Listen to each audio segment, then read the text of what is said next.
think that the black Americans have been the only real diehard Americans here, because we're the only ones who carried the process through the process.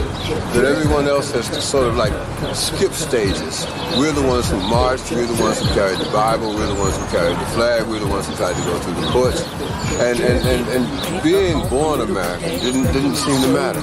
Because we were born Americans, but we still had to fight for what we were looking for. And we still had to go through those channels and those processes. I don't really care what you have to say. Facts over fiction is the motto replay. Muhammad Ali came up from the clay. Grassroots built up this USA. Now knowing your history, you'll get played. Equip yourself cause we came to slay any opponent that's up in our way. Look at Malcolm X and his delivery. What's up, everyone? Hope everyone is doing well. My name is Jamoya, and I'm here with my good brother, Mr. Antonio R. Harvey. How you doing today, sir? I'm doing great, brother Amoya. I'm doing great. Hey. What's happening to everyone out there? It's good to be back on this airways for ETM.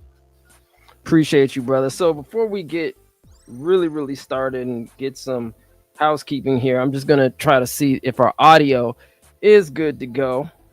Because, just in case, we could be talking to ourselves and then everybody else be like, bro, I have no idea what y'all was talking about because we couldn't even hear you.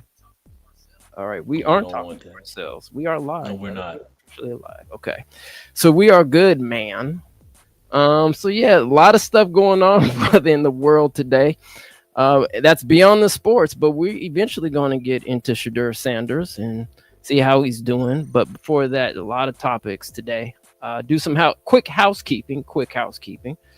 As always, if you have not yet gone to reparationsnow.com, please check us out there, reparationsnow.com. You can check out the reparations documentary there and as well on Tubi. And we have Reparations Now Part 2 coming out called The Betrayal in 2026, trying to drop that in 2026, maybe around February, March-ish, around there. But if we are so humbled, we would appreciate a really provocative title there, Brother Glass. a little bit. I'm sure it was designed to be that way as well, but I'm looking forward to this part 2 with a title, that carries that name. I'm looking forward to it. I know you and Kim Mims put a lot of work into this thing, so I hope everyone else is looking forward to, because the first one was dynamic, knockout. Well, I have a feeling this might be a little bit more. How could we put it? A little bit more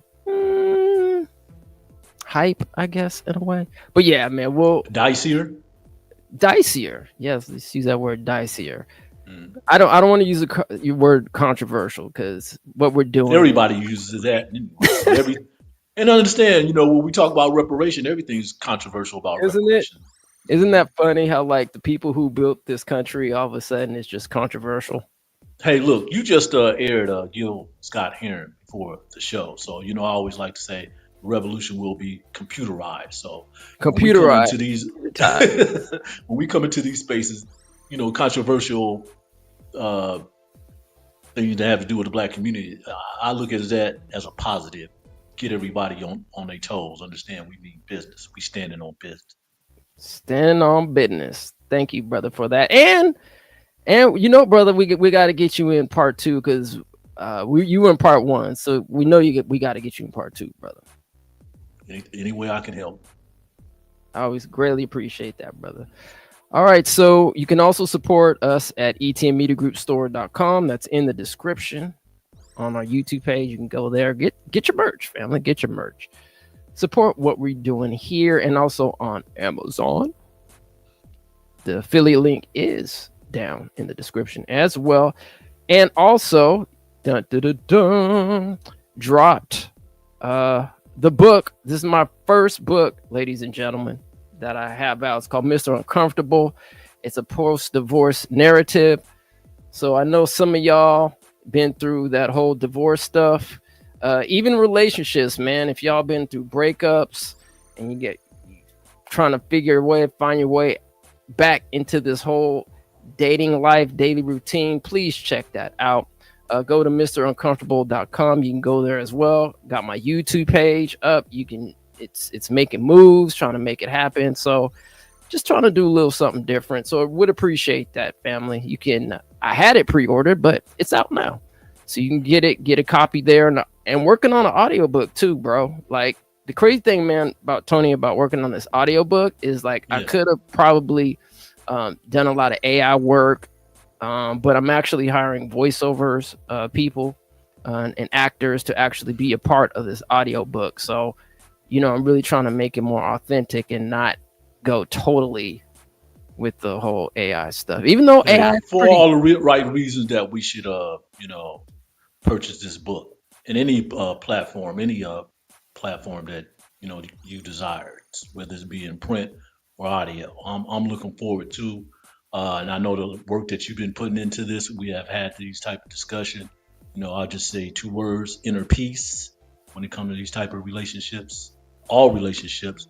So however you present it, I'm pretty sure it'll reach the masses without a doubt. So, yeah, hopefully. Looking forward to it.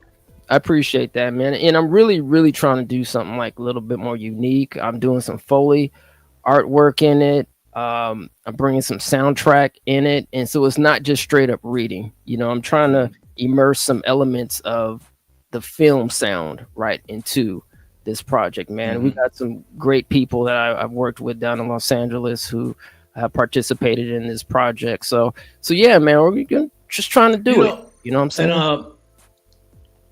And just to share with you too, Brother Glass, when I wrote my first book, The Homicidal Handyman of Oak Park, the Morris Solomon Jr. case, passed away as of a year, August 1st. But I kind of like implemented the Prince methodology, putting that book together, produced, written, directed by, Tony Ray Harvey. That's the title, that I went with. Everybody know me by my birth name, Antonio Ray Harvey. And it works out to my perfection because I laid out the book.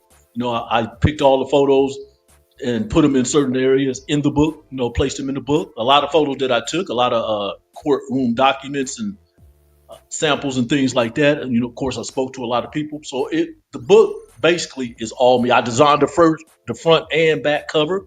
I'm going to design the front and back cover for the second edition. Since Morris has passed on, I'm going to add 3 more chapters to it so it'll have a second edition. So I understand, and I'm not trying to take the stage away from you.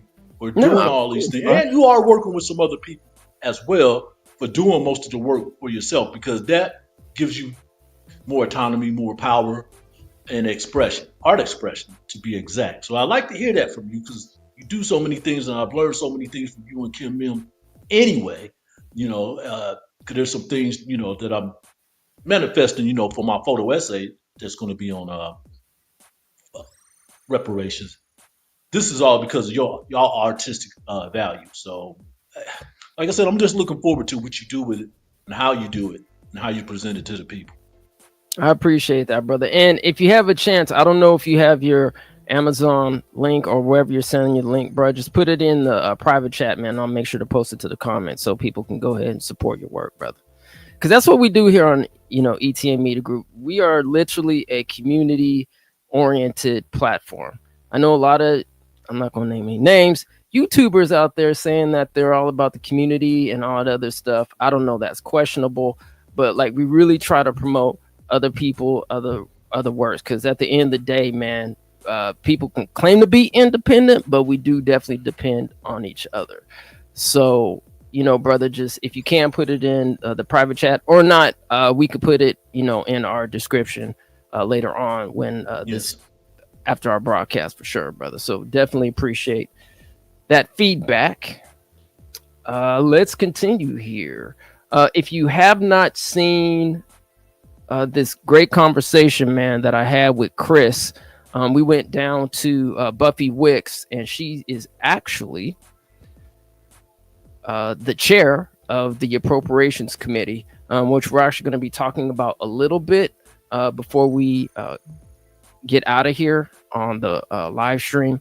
There's actually a appropriations hearing coming up on the 29th. And so if you haven't seen that interview or that discussion. It was basically a discussion really that I had with our trip with Chris Larson down there, going towards Oakland from Sacramento. Y'all definitely need to check that conversation out. That was a powerful build. Me and Chris, we were going deep, man. We were going deep into reparations, and I think I'm actually going to have another conversation with Chris as well.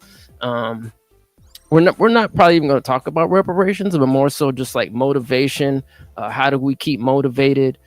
Just in general, and especially in this reparations movement in general. Because brother, I'm telling you, even with our own people, they're like, "Why you guys Yes. keep doing what you're doing, man?" But I mean, just imagine our ancestors, man, and what they were going through. Yes. Absolutely. I mean, it's oh boy, and I just saw Chris Larson the other day at one of the redistricting hearings, which everybody know about that's happening here in California. Those bills has been passed, and it will be on the ballot on the November 4th general election. But yeah, hey man, and we're coming up on a year anniversary since those two bills from last year that was failed to get a vote as well. So, and a lot of this stuff, you know what, I'm gonna keep that my opinion, that part, to myself. But I do understand what you're saying, brother Glass. I really do. Absolutely. So yeah, we're gonna touch up, as I said before, on the appropriations hearing. And yeah, those bills last year did get blocked. So that's if you want to go more straight to the point. Oh, I'll go even Still further. gets Black August. Black August. There you go. Right, Mm. August 31st, 2024. Will not forget that date. And you know what, man? Let's actually start getting to the topics here, man. I want to start off with the SNAP program. If you haven't seen the video that I did about Donald Trump, aka the president of this United States of America, and the big beautiful bill, I actually did read the bill, or actually part of it dealing with the SNAP. So check that out when you do have a chance. And then after this article, I'm gonna play a video, and then maybe Antonio, if we can briefly touch on this topic, and then we'll move on to something else. But yeah, so let's read this article. This was by cbpp.org. All right, SNAP, which is the Supplemental Nutritional Assistance Program, frees up money that can be used for health promoting activities and is linked with better access to preventative health care and reduced health care costs. Food assistance acts as an income boost, allowing people to spend money that would otherwise have been used for food on health related activities. All right. We will go further on, and the article continues and says by investing directly in the health and well being of low income children, SNAP provides lasting gains not only for the children who participate, but for the nation. One study estimated that every SNAP dollar invested in children returns $62 in value over their lifetimes due to a range of benefits, including improved educational outcomes, higher earnings in adulthood, increased life expectancy, and increased government tax revenue. SNAP plays a critical role in supporting families and local communities during economic downturns. In a weak economy, every dollar in additional spending on SNAP benefits generates 1.54 in economic activity as households as their benefits to shop at over 250,000 local grocery stores and supermarkets, spurring new spending throughout local economies across the country. The reason why I wanted to follow up with this story is because I think oftentimes when people think about SNAP and so forth, and we, how it's stereotypical and there's a trope behind it, but this program actually does benefit economically in the society, right? So there are some, positive things outside of just, the negativity about, the SNAP program. So brother, I don't know if you wanted to touch up on that topic briefly before we move on. Yeah, I know where you're going with this, brother Glass. As far as the economy, SNAP, which stands for Supplemental Nutrition Assistance Program, SNAP, does kind of move the economy along. you go to any grocery store or second-hand store, and you will see people using these EBT cards, electronic debit cards, to basically, fill up the ice box, the refrigerator. So if they're spending in these stores, I don't care if it's high end stores or these low end stores in certain neighborhoods. I mean, like certain like stores like Food Co. or Rayleigh's Bel Air. These things are really essential to the economy because people are basically spending money the way you want, whichever way you want to say it. Okay. The government has been paying for that, but that really does keep things going. Understand, during the pandemic, they had increased SNAP benefits because they didn't want people to struggle at that time.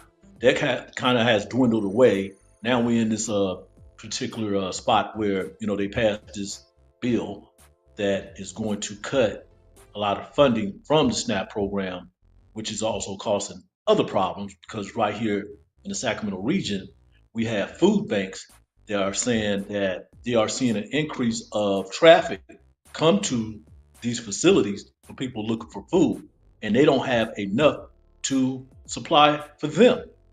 So maybe they're using up, if they have SNAP programs, maybe if they're using those up, the next option is the food banks. So this is basically where we're going with this, and I don't understand, why we're even doing this because, like I said, when I'm at these grocery stores and I'm seeing people use this, they are buying food. They're not just buying things that it's not useful. They're trying to feed their family. They're trying to feed themselves. So this is going to be a big problem, moving forward. Cutting this particular program, we just have to see because a lot of people will be impacted, by these certain cuts, and especially low-income family households. So Right. it's definitely something that's very important. It's something we have to keep our eyes open. And I don't, I hope we don't have to go back to the ways when the Black Panther Party had to go out and retrieve food from, certain areas to feed the kids, for breakfast or anything like that.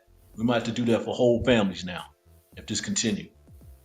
Seems like Yeah. it's just going back. We're falling into a third world country type of system. Yeah, absolutely, man. And one of the things that I did talk about in my previous video about this one, if you want to take a look at in it, you guys can. The SNAP concerned. Yeah, one of the things, man, that was mentioned in the bill is they were trying to make sure that, and I'm just kind of summarizing it, that the American citizens actually get the benefits because I guess some undocumented people are Right. receiving these benefits as well. So that's one of the points. But I know there's also some concerns, some privacy concerns with American citizens, et cetera, et cetera. So kind of a lot going on. Now will that impact actually American citizens who are of low income, status, et cetera?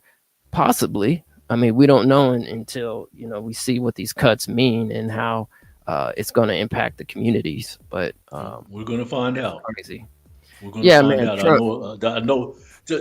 To me, that is just like a little bit of a smoke screen to yeah. where they're really trying to go. You know what I mean? Okay, this is targeted a certain community. That community is Black, and we all do know that there's more people on welfare than there non-Black people on welfare than there is, Black folks. So yeah, let's see how it's going to affect some people. As far as the non-documented people, how they going to screen them out? We'll find out. But I already know who this is directed to. There's nothing going to change that. Yeah, I mean, he's over in DC, meaning, the Trump administration right now with the National Guard. I don't know if they're still out there. They're still out there. This is a military operation. And right now, as we speak, don't mean to cut you off, Brother Glass. That's all They're good. talking about going into Chicago. Yeah, I just saw that. I was about to say, crazy. Mm-hmm. These are military operations, and it's not just done before, to to curb violent crimes or anything like that, because these certain cities have experienced a decrease in crimes. So a lot of that stuff that's being put out there, hey, I don't believe it, but it is definitely designed for a purpose. And if you notice, and they've been talking about it, most of these cities that they're talking about are Democrat-run, Black-run mayors. You understand what I'm saying? Yep. So this is something that's going to lead to something else. Is basically what it is. Okay, Trump don't plan on leaving office after 2028. Understand this, folks. Okay, these things are being done for a reason. Just not they'll set it up as something. Okay, but this is what dictators do when they're trying to take over. All right, they use the military as a weapon instead of a protector. I had to say that. Drop the mic. All right, man. Well, I'm gonna play a video real quick. If people haven't seen it yet, but there's some lawsuits going back and forth between California and the federal government. So let's see this clip. And this was, I believe, no, let's play it, and then I'll see if I can give her some data. But I think it's her. So let's go. At this rate, California is filing a lawsuit per week ever since President Trump took office in January. California Attorney General Rob Bonta today announced lawsuit number 35, and he says California taxpayers are getting a major return on investment. President Trump made promises to the American people, and now he's breaking them. The reality is the U.S. Constitution. California Attorney General Rob Bonta has had a busy last 6 months, holding constant news conferences like this one to announce the latest litigation. He does it alongside Democratic attorneys general from other states. On Monday, they said the latest legal fight was over the Trump administration's attempt to get sensitive and personal information of low-income people who get government benefits for groceries. It is very frightening, and it's horrific to me, and I'm deeply concerned about what's happening with that information. And not just that it's being used for immigration purposes, but God knows what else it's being used for in a way that injures our respective state residents. California lawmakers and the governor earlier this year set aside $25 million for the attorney general to take on the Trump administration in court. Bonta said so far his office has spent about $5 million of that and plans to pull more money from the account soon. We'll make another multiple $million-dollar request based on the hours and the work that we have put in and the money that we've spent. It's one of the most incredible returns on investment in the history of California. For the cost of $5 million, we've protected about $170 billion of funding that was threatened to be withheld through restraining orders or preliminary injunctions, where we've prevented that withholding. Now, Attorney General Rob Bonta did say that broadly in these cases between California and the administration, the Trump administration is following those court orders. Now, he and other state attorneys general say that they're prepared to use the legal tools at their disposal as they continue to clash with the president over a variety of issues, now 6 months into his term. Reporting in Sacramento, Ashley Zavala, KCRA 3 News. Yeah, so I was going to give props to Ashley, but I wasn't sure if that was the right clip that I was going to play. So you've worked with Ashley a couple of times, right? Yes, extraordinary professional individual. She is definitely an investigative reporter. She's on it. I respect her work. And a lot of reporters, political reporters, in these circles that work around Ashley respect what she does too. She asks the tough questions, and most of the time, she get answers. And if she have to pull out the stops in another way, she will do that. So I respect her journalistic integrity, work, and prowess. You got to be on top of these people. This is about checks and balances. Okay, what I always say, and I have incorporated into my work since day one.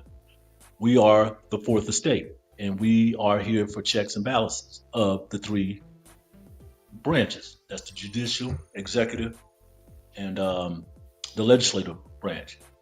Ashley does a great job in all those categories too, especially here at the state capitol. Because I don't care if you're Republican or a Democrat or independent, she got a question. She look for answers. I ain't gonna say look for answers. She's gonna get her answer, one way or the other. But she's a extremely effective journalist. I don't even know how long, on a personal basis. I'm not picking personally, professionally, I don't even know how long Ashley gonna be in this area. I mean, she's primed to be, the next level journalism. Yeah, I mean, as she's far as gonna be NBC News, national ABC worthy, man. News, Oh you know, yeah, NBC, NBC News. There's not going to be any more MSNBC here pretty soon, but yeah, that's what I heard. right, she's, she could be slotted in those positions right now. We're lucky to have her around here. Absolutely, man. She's phenomenal, very professional, gets to the point, very direct, and isn't afraid, to Isn't ask. afraid, isn't afraid, exactly. And as far as I'm just speaking for myself, and I wouldn't, some of the people that work close with her too. She is so resourceful. She is so resourceful. Okay, I know a lot of information she holds for herself because it should be breaking news broken by her. But if I have a question about anything, she's willing to ask. I mean, she's willing to to supply a response. So that's what you want. Okay, and I say that a lot because I'm not gonna go all into the things that I deal with as far as covering Sacramento Kings, but I do know working down at state capitol and working with you and Kim as well in these areas. We have to work like a team, to be together on these things, to not be so selfish.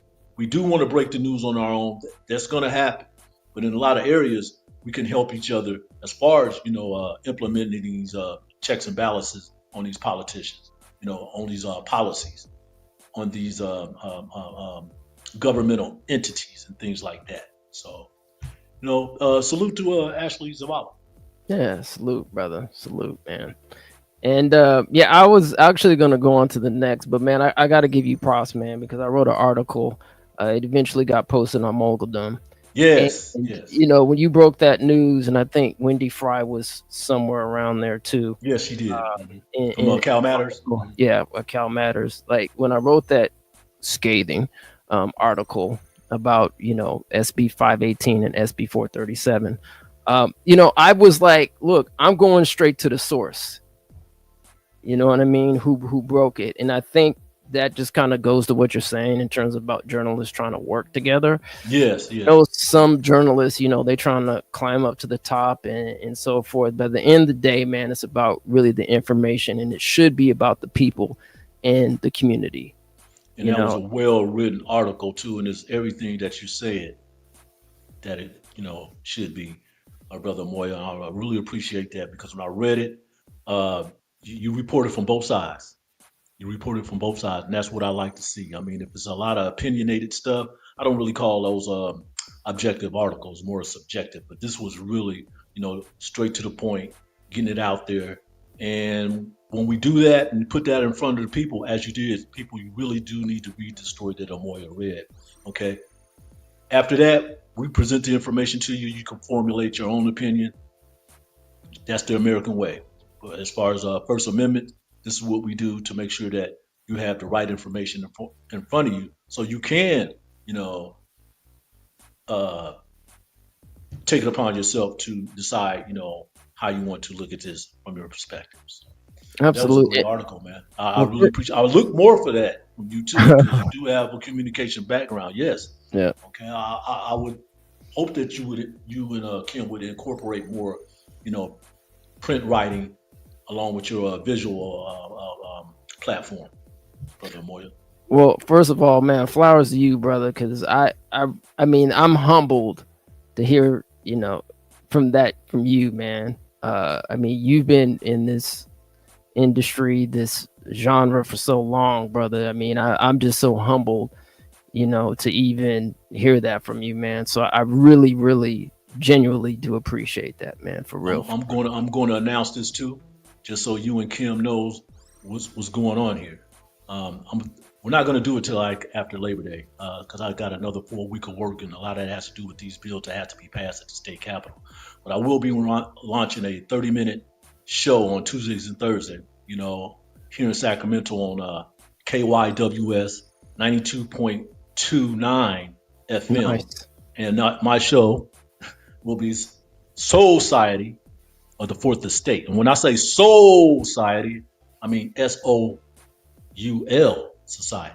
Nice. In that term. And the reason why I was so encouraged to do it and motivated to do it is because of the work that y'all been doing. And I want to do it on the radio airwaves. KYWS FM 92.9 FM is a low wattage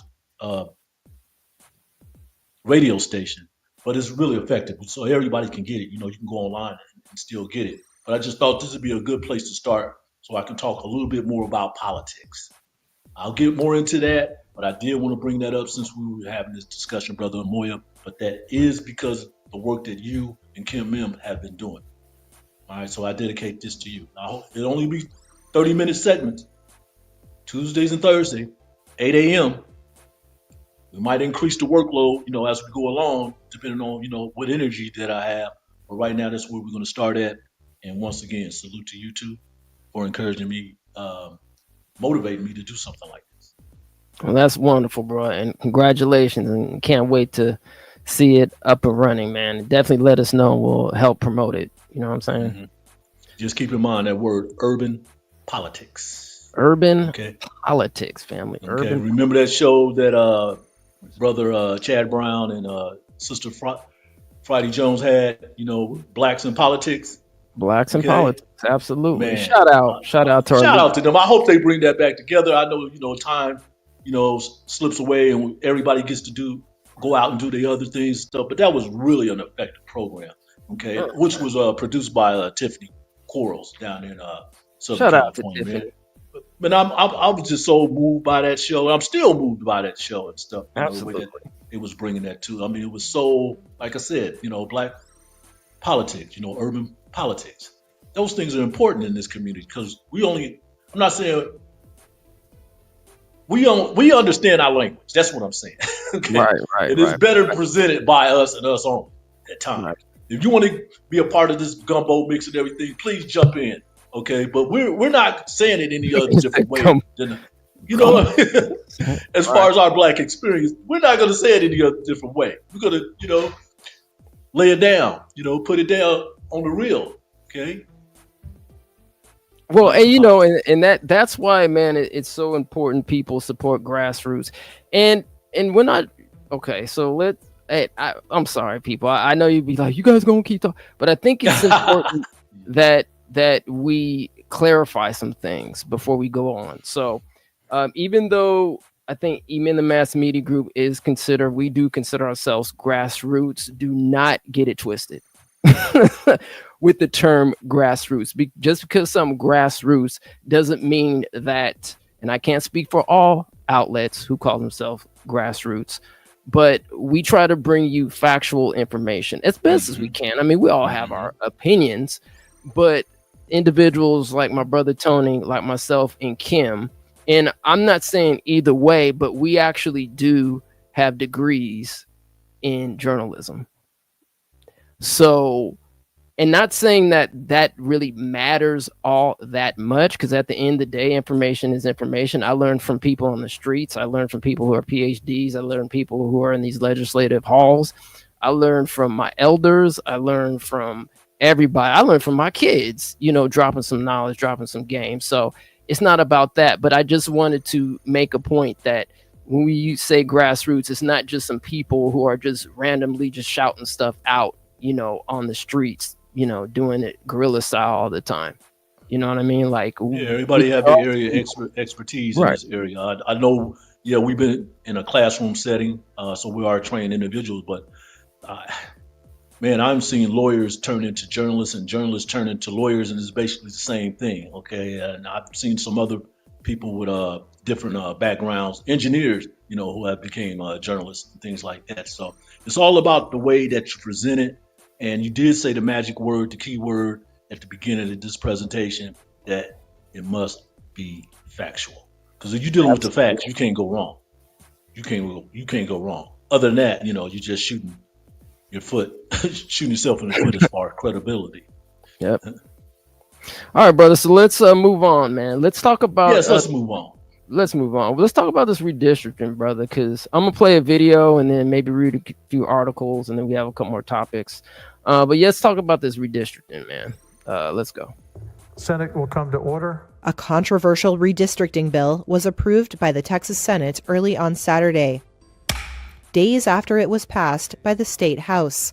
That's despite a standoff among Democrats who said the bill was discriminatory on the basis of race. The Republican-supported bill was adopted on a party line vote of 18-11 after more than 8 hours of debate, according to the Texas Tribune. House Bill 4 is finally passed. In a statement, Texas Governor Greg Abbott said he would swiftly sign the bill into law.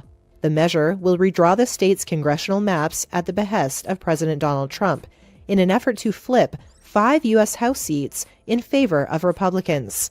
Republicans have acknowledged they believe winning more congressional seats in Texas will help the party maintain its slim majority in the U.S. House in next year's midterm elections. But the bill's passage saw roadblocks.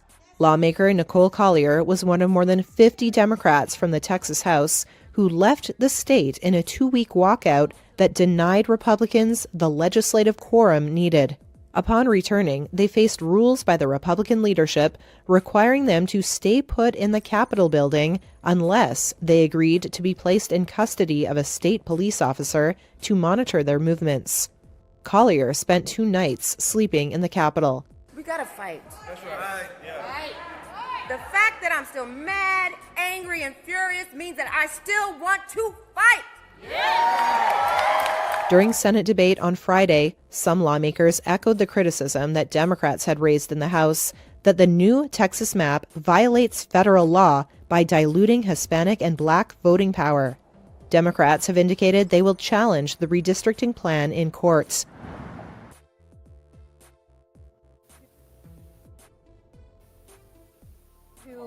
Who are responsible for these maps. It's ultimately Assembly Speaker Robert Rubis and Senate Pro Tem Mike McGuire. They are not here to answer our questions about ultimately these maps. I know, I'd love to. This is the second time they haven't shown up when a ballot measure is placed on the ballot by the legislature to answer questions from reporters.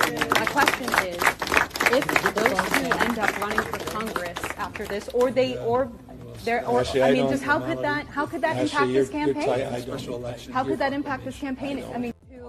Who are responsible for these maps. It's ultimately Assembly Speaker Robert Rivas and Senate Pro Tem Mike McGuire. They are not here to answer our questions about ultimately these maps. I know, I'd love to. This is the second time they haven't shown up when a ballot measure is placed on the ballot by the legislature to answer questions from reporters. My question is, if those two end up running for Congress after this, how could that impact this campaign? How could that impact this campaign? Considering voters did not want politicians drawing lines for themselves. You'll have to ask them.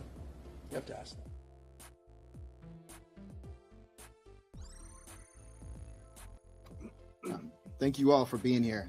First, I want to acknowledge the courageous members of the Texas legislature who returned back to do their job today. They broke quorum for nearly a month, begging the rest of the country to see their actions and to step up. And I remember sitting in a meeting with the speaker and members from the Texas delegation where he said unequivocally, California will step up. And that is what we are doing today. And because they have that confidence in us, that is part of why they are returning back to their job. And now we've got to do ours. All right, man. So I want to play a few clips and then go over a couple of slides here. I'm not going to read everything in this article, and this is from Politico.com, but I just want to make some points just to touch on some things, and obviously, brother, get your take on it. So the redistricting war is officially on. This article was written by Liz Crampton on August 23rd.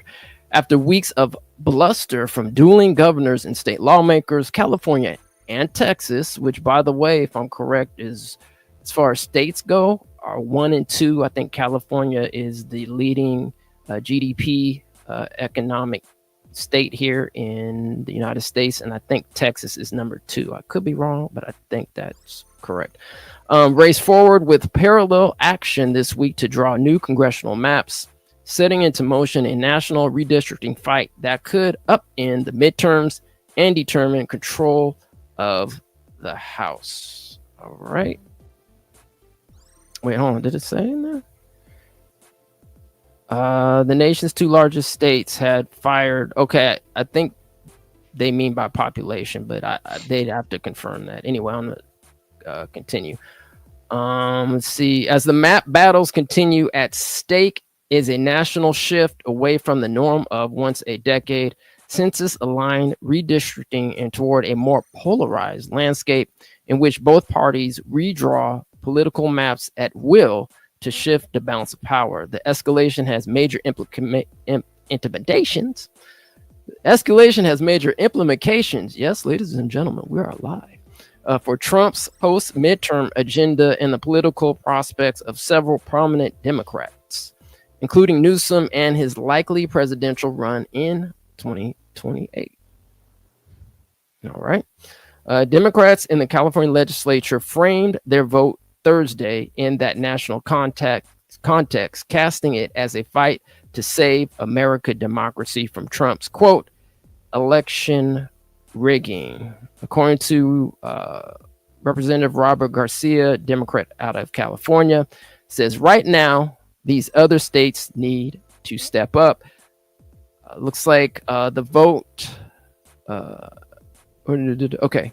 It says we don't want this fight and we didn't choose this fight, but with our democracy on the line, we cannot and will not run away from this fight, says Assemblymember Mark Berman, a Democrat from Silicon Valley. The vote sets off a November 4th special election for Californians, and both parties are gearing up for an all-out campaign sprint. Democrats estimate they will have to raise up to $100 million to mount an advertising blitz across the state's large and expensive media markets to convince voters whom early polling shows are skeptical. Now, before our good brother Antonio, before I do get your statement or opinion on this, I'm going to play something from Gavin Newsom, and then we'll continue. So it's official. The legislature just called a special election November 4th, Proposition 50, the Election Rigging Response Act, responding to what just happened in Texas. Donald Trump and Greg Abbott trying to rig the 2026 congressional elections before even one vote is cast. They also just announced they're going to invest over $100 million to defeat this initiative. And that's why we need your help. We need your support. $3, $5, $10, whatever you can afford to stand up to Trump, to stand up for the rule of law, and to push back against the rule of Don. All right. So here we go. Our good brother Antonio. Your thoughts? Oh, yeah. Well, like I said, before, I've been attending these activities surrounding redistricting. I was there for the signing of those three bills, including AC-8, the what is that? The Assembly Constitutional Amendment 8, AC-8, which is law, and now the people of California will have a choice to vote vote on these maps to give more power. It's basically going to give more power to the Democrats. They will give them 5 more seats, as well as combating it against what the state of Texas is trying to do there with those Republicans. And I think those maps have already passed too. So that was pretty much done to neutralize what the state of Texas is doing, because California and Texas are the biggest states in the union. So Newsom felt that it was necessary to combat what Texas was doing, and like they said in one of the videos, at the behest of President Donald. It's going to be pretty interesting, how this done. That was pretty much like a campaign message, Amoya, that Governor Newsom just put out there. They're going to put up $100 million. We need more. I think that at a minimum, from what I've been hearing, this special election that's going to be held on November 4th to vote on these maps, these bills, will be at $200 million. It might escalate to that, a little bit more than that. And we'll be talking about 2.5, 3 months from now. So we're going to see what happened there. But hey, Texas started this thing. Trump knows that the midterms are coming in 2026, and he didn't do so well the last time he was president. The Democrats were basically able to take back the House of Representatives in Congress. So that's what he's basically looking at. okay, to get more seats so that does not happen. Because this time around, if he does lose the House and lose the Senate, that's at play as well, and lose the Senate, these Democrats are going to do whatever they possibly can to remove him. He won't finish out his last 2 years. Well, so to say, because you know how power hungry he is, and January 6th says a lot about how he feel about the Constitution and holding on to power and things like that. So the redistricting war, yeah, it officially has started. There's other states that might be jumping in: Georgia, Indiana, Illinois, New York. I think New York is probably closer than these other states, as far as jumping in there. And that's more of a Democratic state as well. So it'll be pretty interesting, to see what happens here as far as democracy is on the line, because these things are going in all type of different type of way. And we have 52 seats here that represent, the House of Representatives, which is a total of 450 seats. So that would be, I think we're currently standing at 43 seats here in California. You get 5 more seats, through these maps. If the voters approve it, that'll be up to 48. And that will increase the Republican status here in the state from 9 seats to 4. So they'll be basically wiped out here in the state of California. So, but it'll be all up to the people when the special election take place on November 4th of this year. And then we'll find out which direction that we really go. And after that, the midterm election in 2026 should define everything what's happening right now, Brother Moya. Yeah, Ashley Zavala, she did mention 2 individuals that might actually or potentially could be running for U.S. Congress. What's your opinion on that? Yeah, and she is talking about Assembly Speaker Robert Rivas, Democrat Salinas, and Senate Pro Tem Mike McGuire, Democrat Hillsburg. So that's North Bay. And yeah, they could be in line to run for these seats. Right now, I think that Senator McGuire, if he was to run today, he would be running against I can't think of his first name, LaMafa. Okay, he's a Republican who's currently sitting in one of those Republican seats here in California. And then Robert Rivas, Speaker Rivas, is a little bit different because Zoe Lofgren, she is currently holds a seat in his district, and she's a Democrat. But it had already been said that if she was to retire, then Robert Rivas will run for that seat as well. So he still may be doing that. Gotcha. Coming from Ashley Zavala's position, at least from what she's been hearing, okay, she's not making this up. This is stuff that she's been hearing in the legislature, that these 2 individuals, McGuire and Rivas, may be behind drawing up the districts, the new maps. Okay, understand, we have a 14-member commission that draws up the redistricting every 10 years. Okay, that law came in effect about 15 years ago to let the people do it and not the legislators, politicians do it, like in Texas. The legislators, the politicians, they can do it for their state, but here in California, the people does it. All right. This is only a temporary map that we're dealing with that's going to be put in effect for 2026, 2028, and 2030. Then it will revert back to the commission to do the redistricting. Okay. Remember, this is done every 10 years, through the U.S. Census. So with them, making these temporary changes, we still don't know who designed those maps. Governor Newsom specifically told me that the Democratic Party, through a portal, designed the maps. Well, that's not giving me enough. I need some names. Okay. Right. And what Ashley is saying, those names go directly back to Mike McGuire, Senator Pro Tem Mike McGuire, and Assembly Speaker Robert Rivas. They had something to do with it.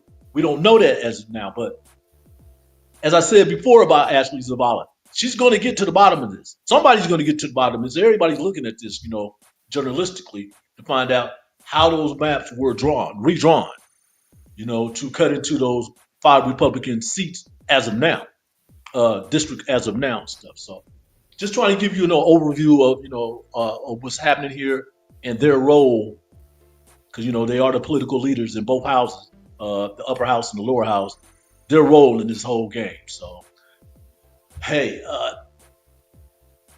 McGuire, if that's the truth, whether he did or not, he definitely has a shot to win that seat now. Mm-hmm. But we'll find out if the voters vote for the map. And quite honestly, some of the things that's coming in right now that, the people agree with, changing these maps around to combat what Texas is doing.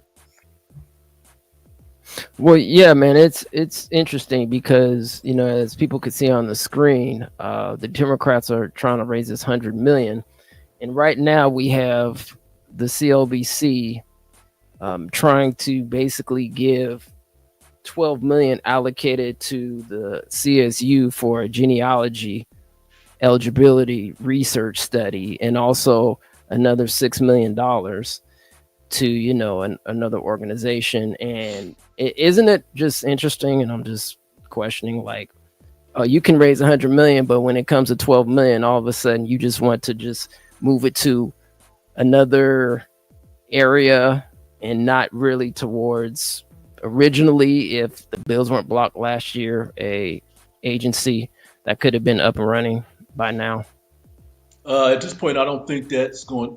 What's happening with redistricting and their redistricting campaign, which is called Prop 50.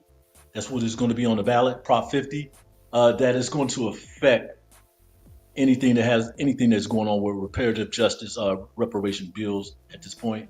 The $12 million, that is as whole, because they're talking about allocating $6 million for the CSU system, to do that genealogical study. And then the other $6 million that you had alluded to could go to another organization for implementation of reparation. But we don't know, well, we publicly technically don't know who that is. I mean, we have an idea of who's going to get that $6 million, but we won't know. And I think you are talking about SB 518 and SB 437, which both bills are authored by CLBC member Senator Akilah Weber Pearson, right. Democrat, La Mesa, San Diego. Yeah, so I mean, yeah, brother. I mean, just get to my point more directly. It's just interesting how politics and corporations, how they're always complaining about money, right? But when it comes to reparations, all of a sudden, we can't find the money. But when they do find the money, they start siphoning off to other places where it should be going back to the community. Mm-hmm. So, all right, let's move on to the next topic. Thanks, brother, for that breakdown and your feedback on the situation, because you were there, aka boots on the ground in the building during all that time, man, and great reporting on that work, man. We really appreciate you. Thank you on that. All right, let's got another report coming out tomorrow too. Dude, dope. Okay, yeah, about reparations. Yeah, send it over, brother. And we'll definitely. Are you on Twitter? I know you're on Twitter, right? Yes, because I follow you guys on. Okay. Twitter, are you gonna post a link on Twitter? Yes, I am. Yes. Okay. All right. Yeah. Tomorrow. When you post it, we'll repost it. And can you give people your Twitter handle? Yeah, that will be at Tony Ray, TONY. RAYHARVEY on the X platform, and you will definitely find me on there. And that's where I'll post most of everything that has something to do with California Black media, as well as other activities that I'm also involved with as well. So, but it will be out there on tomorrow. I'll probably even post it on Facebook, but mainly the information gets out on the X platform. Oh man, because we definitely repost it, brother. Definitely repost it. All right, man. Harvey. All right. Yes, sir. Thank you, brother. So let's get into our good brother Sanders, shall we? Shadur Sanders. So for the people that don't watch sports and really don't care, but obviously we go beyond sports. But Shedeur, man, he had a pretty good week coming out. But it looks like kind of struggled a little bit. But let's read this article. The clock is about to strike midnight on the 2025 NFL preseason. After exhibitions on Thursday, Friday, and Saturday, teams put the final touches on the summer before the regular season, and players on the bubble are gave front offices one last showing before cut down day on Tuesday. Saturday's slate was the largest of the 3-day window and was admittedly a mixed bag in terms of everyday starters playing or if teams opted to give reserves all of the run. For instance, Bo Nix and the Broncos starters played for a time in week 3, as did Joe Flacco and the Cleveland Browns starters. On the flip side, the Buffalo Bills kept NFL MVP Josh Allen on ice for the finale, meaning he didn't play at all this preseason, which falls in line with the approach the Super Bowl champion Philadelphia Eagles took with Jalen Hurts and their starters. All right, let's continue. Shedeur Sanders struggles in final showing. Sanders was arguably the story of the 2025 preseason, particularly after his strong debut in the opener. However, the rookie 5th-round pick missed week 2 due to injury and then made his return to the field on Saturday to lackluster results. Sanders was the 3rd quarterback up after Joe Flacco, the week 1 starter, got the nod to begin the game and was followed by fellow rookie Dillon Gabriel. Both quarterbacks fared well during their time on the field, but then things changed with Sanders, who completed just 3 of his 6 passes for 14 yards and was sacked a total of 5 times. Sanders was ultimately relieved by Tyler Taylor Huntley at the 2-minute mark of the 4th quarter, which is hardly a good sign in regards to his chances of making the opening 53-man roster. All right, so what's up, brother? I know you cover sports a lot. Your thoughts? Well, and let's make note that Shedeur was the 5th-round draft choice of the Cleveland Browns because all the other teams had passed up on him, and that's how he ended up there. And he came in to the Cleveland Browns as that 4th quarterback, as you mentioned.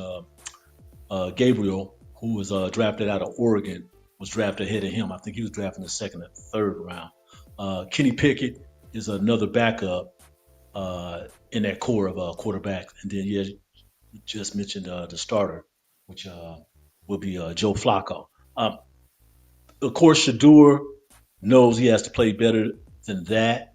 Okay, I'm going to hold him responsible for his performance. But what I do also know compared to this game and the first game that he played, which he did extremely well, is you had the first line of offense, meaning the first people in the depth chart that were on that offensive line that was protecting him. In this particular game, he's dealing with 3 or 4 people on the depth chart, and is not really going to make the team either. So that's a pretty tough run right there. He did miss some time. He did miss a game. I think he had a strain, left oblique strain or something like that kept him out of the game on the 13th. And that was on the 13th. He had suffered a oblique strain in practice on August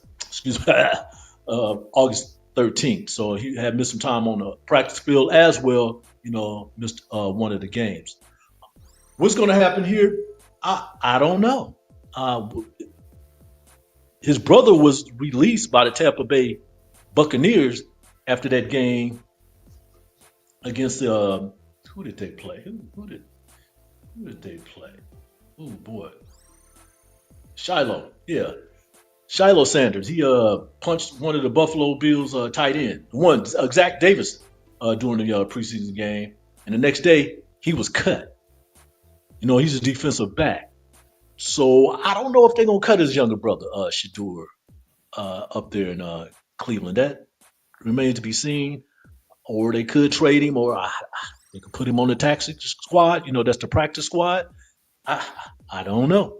But we're going to find out anyway. I still think he's a much better player than people think that he is. But, you back there, you getting sacked 5 times. That offensive line that was back there working with you, they what? That's not the future. Yeah, they may not be seeing this upcoming. They got cut too, as far as I'm concerned. That's not.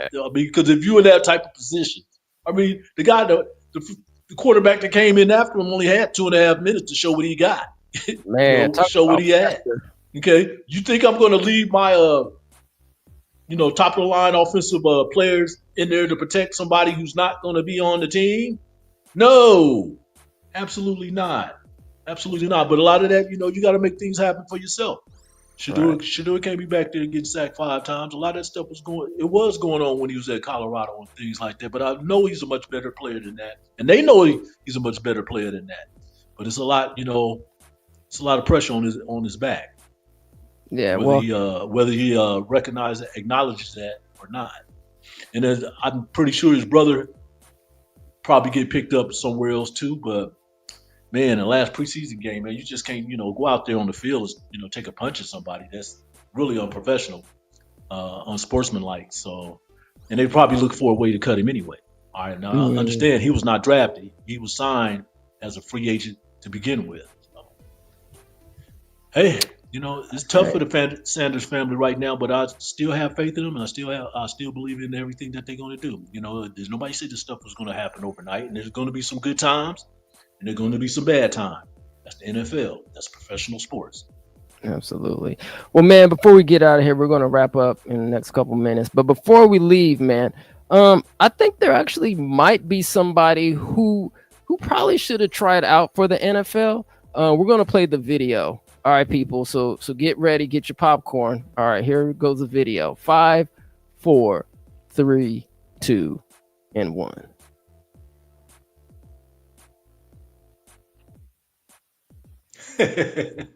So as you can see, ladies and gentlemen, you have this young lady. She is running. Yeah, she's the police are up. Wait, hold on. Wait a minute, Tony. Oh, hold on. Oh, she's gone, brother. She's gone. She gone, bruh.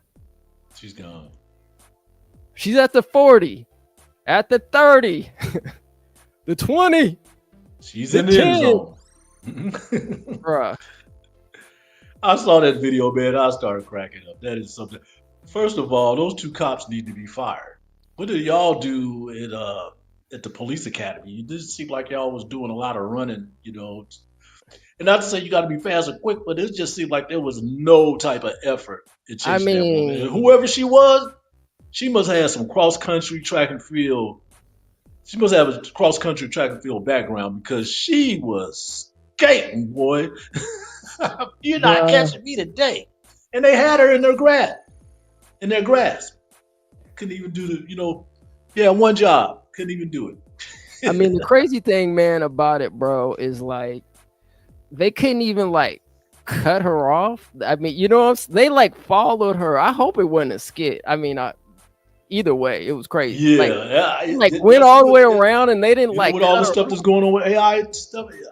I know, I just don't know. I didn't be real, man. Who knows? Because somebody was there, they filmed that whole thing, and they got all the footage that they need to show us that, hey, y'all just ain't got it today.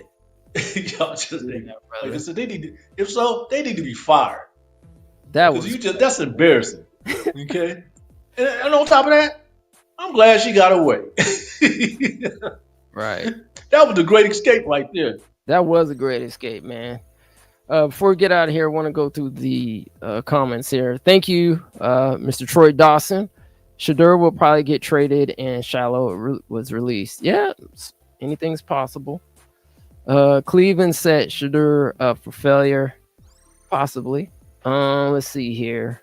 Significant cuts to the federal SNAP program, which is known as CalFresh and Cal, are being proposed in a budget reconciliation bill that would increase costs for states, including California. All right, let's see. That's some good information. There. MSNBC is changing its name to MS Now as part of its separation from NBC Universal and the creation of a new independent company called Versant. Yeah, MSNBC Comcast has spinned off a lot of those news organizations that they have, so that's where MS Now is going to. So it's no longer Microsoft NBC, so they won't be carrying the NBC title or logo, which we all know is the colorful peacock. They'll be doing something on their own. Their ratings has really dropped significantly, and all of that happened right after the election. Plus, their coverage and their commentary right now is really trash, if you ask me. Really trash. Which is opening up other opportunities for the ones who used to work there, but they were, totally against independent news. If you ask, I'm not going to say they were against independent news, but they were in the resistance of it because they had their nice little cushy mainstream job. Now they have independent platforms and podcasts that's going on right now. So, but yeah, I mean, MS Now, I forgot what MS is going to stand for, but it's trash. It's trash. Well, yeah, it's interesting, man. How you mentioned that because a lot of these individuals, if they get they're terminated or whatever may have you, is that they're coming over to social media, right, and building their own podcasts and so forth. And I'm not saying they were technically poo-pooing on us independent media or whatever, or having their nose up, whatever. But it's just kind of interesting. I mean, even Oprah, I think, has her own like YouTube or social media channel, right? Yeah, she does. Yeah, and Michelle Obama, she has one too. Yep, she has one too. And so, I just encourage people who do want to, have their own social media platforms and all that other stuff. And it's never too late. You know what I mean? Too late. Jump into this game. Yeah, of course, man. Yeah. Oh yeah. So, Brother Moy, I want you to finish up. MS Now, my source for news, opinion, and the world. Gotcha. MS Now. All right. Did you get any indication where they're going to be changing that name? I really don't care. But I asked that question. This all in regards to a rebranding, and it doesn't say exactly when they'll do that part. But I guarantee, before they do that, somebody else is going to get cut. They papers. Yes. They're gonna get their papers. Yeah. Because when things like this happen, we all know there's always, downsides. So my brother Troy asks, and I'm assuming this is for you, Mr. Antonio Ray Harvey, why not KDEE here in Sacramento? Why KYDS? Yeah, and thanks for asking that question too. And much respect for KDEE, which is owned and operated by the California Black Chamber of Commerce here, and ran by President and CEO Jay King. Much Shout out to Jay up King. to you. I'm just trying, and I'm glad you asked that question. I'm trying to go off into some other directions to build my own path. Based on the experiences, that I had over the past several years. I'm just trying to do some different things on my own and see how those things work. Because quite honestly, I'm a person who like to wake up every morning to be better than I was the day before. So I'm looking at other opportunities that I, can enhance my skills, my communication skills, my reporting skills, and definitely my writing skills. And, with public, communication right now, I have an opportunity to try this out, on the airways, the radio airways. A really good friend of mine, Jameer Sale, who brought me into this situation with KSWS 92.9 FM, just so I can, work on some of the things that I really do feel like I need to work on, and to bring a better perspective for the people I try to communicate to or with. That's really, really important. So what I'm saying in that regard is I will have more control, more autonomy over what I do. I'm going to do it in a factual way. I'm telling you, I'm all about checks and balances, but I'm also about street science, urban reports, things that our black community especially need to understand in our language. So all those things, you culminate those what I'm trying to do. That is just to build more opportunities and improve my craft. Thank you for asking that question. But I do love KDEE and what they're doing over there at FM 97.5. No doubt about that. Absolutely, family. Absolutely. So before we get out of here, man, once again, I'm just going to post Mr. Uncomfortable in the chat. So anybody on the replay, you guys go ahead and, support. Give yourself a copy. I think it's a pretty decent read. Worked pretty hard on it. So would greatly, appreciate you checking it out. And also, Brother Tony, give us your Twitter handle and some your other socials before we get out of here as well. Okay, well, first of all, if you go to Instagram, it's at TEERAYHARVEY on Instagram. That's the same for TikTok, TEERAYHARVEY. And on the X platform, just at Tony Ray Harvey or Tony Harvey. It's going to pop up, and you'll see my beautiful nieces with the Illinois Fighting Illini logo in the background. That's me. Or you'll see my face as well. And you have a problem with that, just email me at ARAYHARVEY yahoo.com, and I will lead you in that direction. And thanks for being a part of my journey, because I am part of yours. Appreciate you, brother. So this upcoming Friday, August 29th, we don't have a time yet, so be on the lookout this week. But SB 518 and SB 437, which we briefly spoke about today, and SB 515, which is the local. Yes, don't forget about that. That is authored by Senator Laura Richardson, a Democrat, San Pedro. That will do with demographics concerning the black community. So we'll have our own box to check on these application forms. SB 515. I forgot about that. Thanks for bringing that up. Yes, the data disaggregation bill. So that will be heard. Well, technically, these bills, if nobody's familiar with the appropriations hearing procedure, it's not really where people get up to make public comments. And so we're actually going to be trying to live stream here, because even though technically it's obviously we're independent, but we do want to give people a platform if they have anything to say, just so you get it off your chest. But basically, the appropriations, they're going to be running through a whole bunch of bills, and they'll say like SB 518 pass, not pass, something like that, and SB 437 and SB 515 and a whole other bills. So definitely check that out this Friday, August 29th. Don't know what time, but if you subscribe to our channel, we'll definitely give you a heads up on that one. So, Brother Tony, if there's anything else you want to say before we wrap up here, and then I'm going to play the trailer of Reparations Now 2, and we're going to be gone.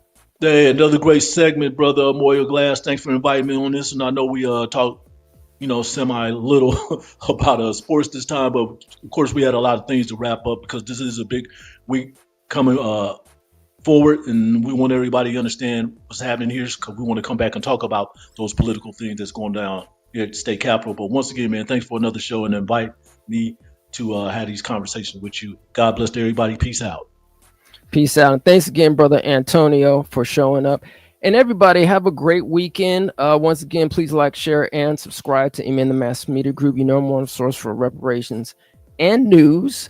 And as always, take care of yourself, and we will see you next time. Peace and reparations. One love.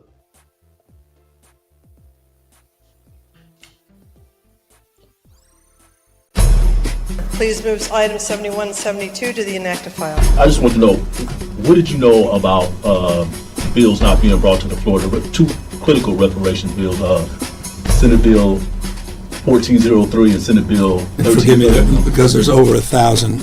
I'm not very good at the numeric, but it's gonna. The analysis said it's only a couple $1 million to stand it up.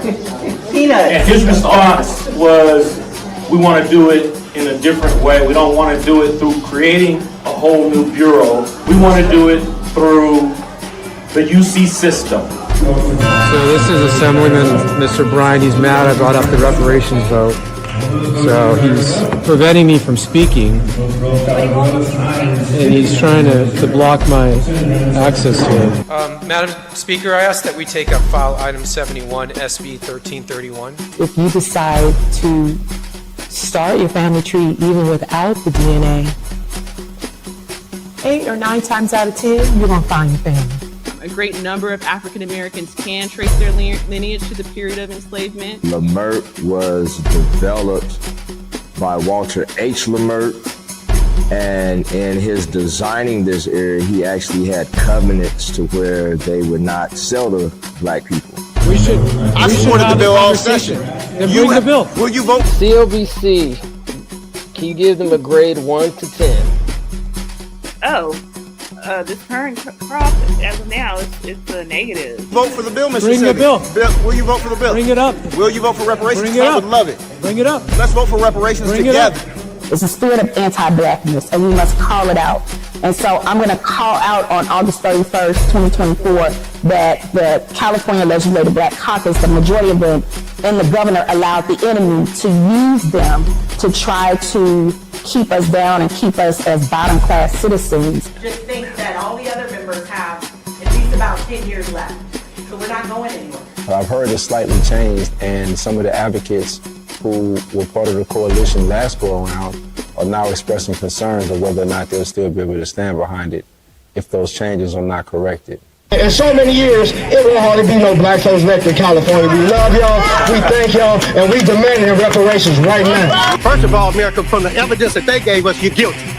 What happened on August 31st, 2024 was a betrayal.